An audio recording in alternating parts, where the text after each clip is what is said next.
What's up everyone? Today we will be talking about how to take pictures for your Instagram, specifically Bookstagram.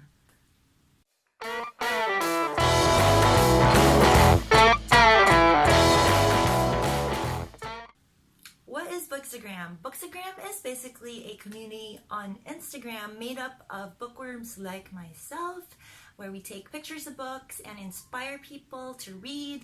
We talk about our TBR list, a lot of things that booktubers talk about, but we showcase it on Instagram and we use pictures and captions. Today I will talk about how I personally take pictures for my Bookstagram. Now, I'm still new to the community. I've been on it 3 months, but I've gotten great feedback about my photos, so let's talk about my hacks and I hope you can pick up a thing or two. Now, most of the tips that I will talk about today, you can apply to taking pictures of other things. It doesn't have to be Bookstagram, but I will focus specifically on Bookstagram. But you can use them to take pictures for your small business, for your hobby, whatever it is, as long as they're stationary objects that involve certain staging techniques. Let's start.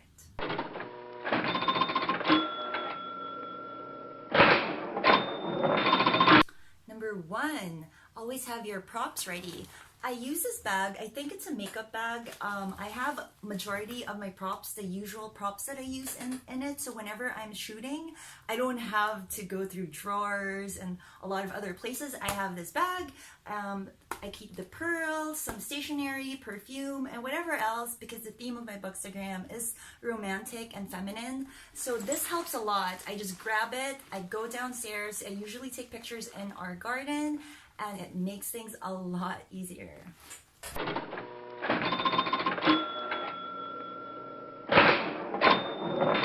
Tip number 2. When I started Bookstagram, I fell in love with the community, but I was worried that I would have to spend a lot of money on books because of all the beautiful pictures that I would see. And another thing is I like reading ebooks, but I found a hack. I do spend money on books, yes, obviously I'm a bookworm, but if you want to take beautiful photos consistently, you don't have to consistently buy books just so you can take photos. I'll give you an example. I have here a book. It's a literature book. I think it's for high school students. I got it at a secondhand bookshop. And the great thing about this, I can't talk today. Since it's such a beautiful book, it comes with a ton of illustrations, and what you can do is you can just turn to different pages for certain shots. You don't need a new book every time. Look at that. Beautiful.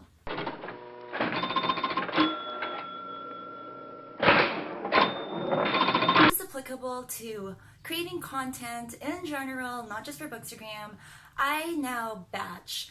One of my favorite books, nonfiction books, is The 4-Hour Workweek by Tim Ferriss, and one of my favorite quotes there is batch and do not falter. I used to take Bookstagram every day that was not efficient. There are days you're just very lazy or you're very busy or whatever it is, so it's better to batch. Like yesterday was Saturday, so I spent the afternoon, or at least 3 hours of my afternoon, taking a ton of photos, so I am set for the week.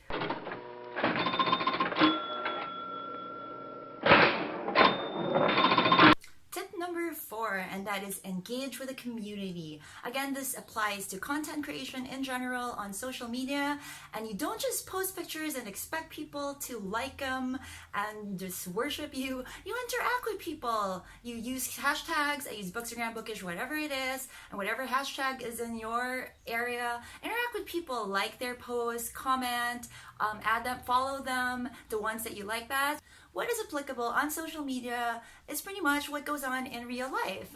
You have to network, you have to get to know people, you have to give before you get back. Which reminds me of another favorite nonfiction book of mine, Jab, Jab, Jab, Right Hook by Vaynerchuk, and that's where I got that tip.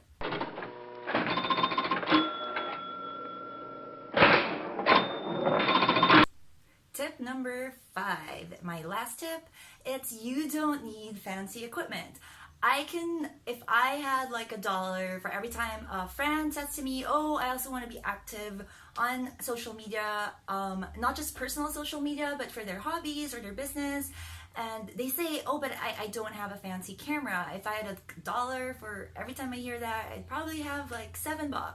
Yeah, about 7 people have told me that, and I always say no. Like right now, I'm shooting with my phone. It's not even my iPhone. It's a Huawei. It's a mid-range phone. And if you look at my Instagram, the first few shots I took using my SLR, but all the rest, especially the latest shots, I just use again my Huawei because it comes with 4 cameras and it's like a $250 phone. The trick there is to use natural lighting. I wait until after lunch typically, or else I also use sunset light. You can use sunrise light, but I'm not a morning person. So to recap, number 1, put all your props in one bag, or most of your props at least. It makes things easier. Just grab it and go. Number 2, take a beautiful textbook. You can get them in secondhand bookstores, and take pictures of the pages. And even simple pages look amazing on Bookstagram. Number 3, and that is batch and do not falter. Take an hour or 2 and take a lot of shots at the same time, so you're good for several days. And tip number 4, I don't even remember, so you might have to rewatch the video. And tip number 5, oh yeah, tip number 4 was to engage with the community. And tip number 5 is you do not need any fancy equipment. Do not procrastinate and blame it on your equipment. Just go and do it. Have fun. Thank you for watching. Don't forget to subscribe, hit that thumbs up button. I'll see you next time. Bye.